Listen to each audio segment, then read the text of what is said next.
Violence is the epitome of physicality. See, whatever is physical, there is a boundary. If this physical body, or whatever physicality that we are speaking of, has emotional capabilities and psychological capabilities, well, it will actually place even greater accent on its boundaries. Take, for example, animals. They have their own sense of emotions, they have their own sense of psychology, right? And these included, see, they have a certain sense of physicality. If you rub a cat too long, right, their fur produces some sort of little electric shocks that annoy her. That's why they will try to bite you back or, well, scratch you or something like that. It's not intended to attack you, but it's just a sign telling them, it's just a way to tell you that it's not good. See, if someone steps too close, by default, your mind is programmed to, signal them in one way or another that they're too close, right? It's what psychologically it's called the comfort zone, or well, let's call it the, well, let's say proximity circle, or whatever you want to say, right? But you have the intimate range, right? If someone gets in there and you, especially if you don't like them, that intimate range obviously gets a bit bigger, right? But the point is, if someone enters, or well, let's say gets too close to you, by default that is like a war declaration, because we all have our own boundaries. Even if some people are fully ignorant, well, ignorance means a lack of boundary, but ultimately, this boundary, this sense of boundary exists in us unconsciously, right? Ignorance means that you are disregarding this because you don't care how much you hurt yourself by absorbing energies that don't serve you. The point is, in physicality, it doesn't matter how much of an ignorant you are, boundary will always exist. If someone enters too close to you, obviously that's like a war declaration. It's like you're getting on another country's, well, beyond another country's borders, right? And since this can easily be classified as a declaration of war, the point is papers have been declared, right? They have been assigned to people and they can be insured so that foreigners, when they step into another country, they show basically that, well, they don't have any ill intents. Now, when it comes to violence, see, violence is the epitome of physicality. Physicality, what physicality means? Well, physicality means only survival. You have a certain body, and that body is specifically meant to survive. It is specifically meant to, exist and to make sure that its existence is met.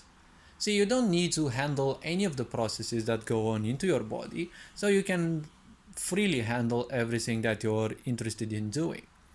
Now, whatever you're doing, the body does all the work unconsciously, so you can focus on, well, everything you'd like. Now, the point is, this physicality is based on, well, what we can also say or refer to as the three base chakras, right? It's survival of the individual, survival at a social level, and obviously survival of the self, right? All animals function by this as well.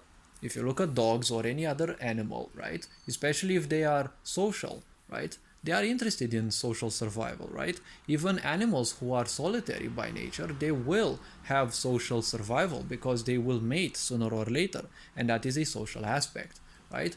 The survival of the body, well, all animals are bound in survival. That's why they have senses which are so much more powerful than that of humans.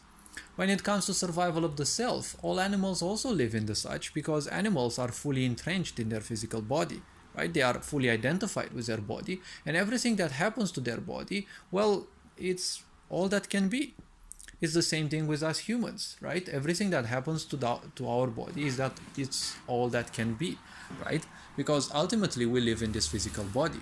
Now, obviously, one can also reach sensations and experience things beyond the body, but ultimately, if you don't want to liberate yourself from the body, well, that means one single thing. You're still gonna be with this physical body, so it is better to take care of it. Violence is basically the easiest thing in the world because it is basically the epitome of survival, right? And when violence is triggered, well, it is also the cheapest thing. Now, if we think about violence and our level, right? Many people would say yes, but bombs, tanks and the such are extremely expensive. All this destructive technology is expensive. Yes, but the point is, it is ultimately the cheapest way because you see, you can cause destruction in so many other ways, right? But the point is, it takes so much more time, and time equals money, right? Money may come back, it always does, but the point is, time never comes back, right? So, all the destruction that can be done through violence, well, it will always take a huge amount of money to rebuild. If you destroy a society, let's say a certain country, by bombing, you will need a huge amount of money to simply recover it.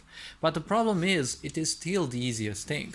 It's been just a war, and the point is, that war has caused a lot of pain, right? Emotional, psychological, a lot of insecurities, a lot of physical pain, and this pain is gonna be harder, much harder to forget, right? That's why it is an extremely dense vibration, right? Because it is the vibration of violence. It is extremely dense. It is hard to remove yourself from it. And at the same time, it is also the cheapest because it is easiest to simply give in to anger, right? And anger obviously leads to violence. If something bothers you, you will obviously fire a few signals. If it continues to bother you, the first impulse of the mind is to destroy it. So, all this being said, violence always solves everything, right? It can always solve everything.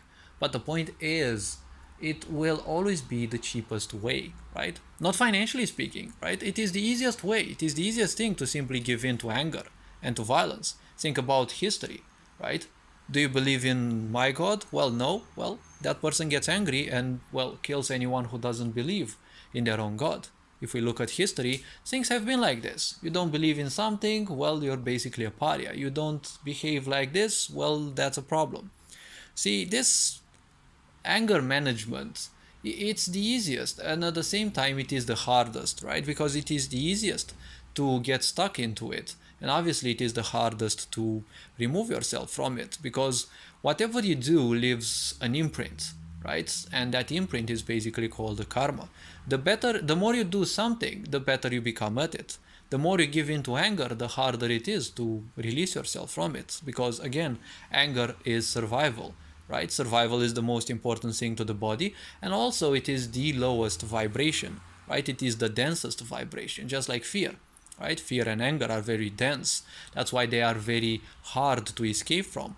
Love and other emotions are much simpler, right? When you feel loving, you feel like you're flying, right?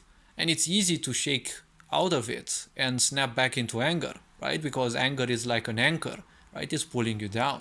It is much harder to fly than to simply land when it comes to emotions, not to vehicles and devices and the such. All this being said, hopefully this video was introspective enough. You are appreciated. Take care. Ferenc Board signing out.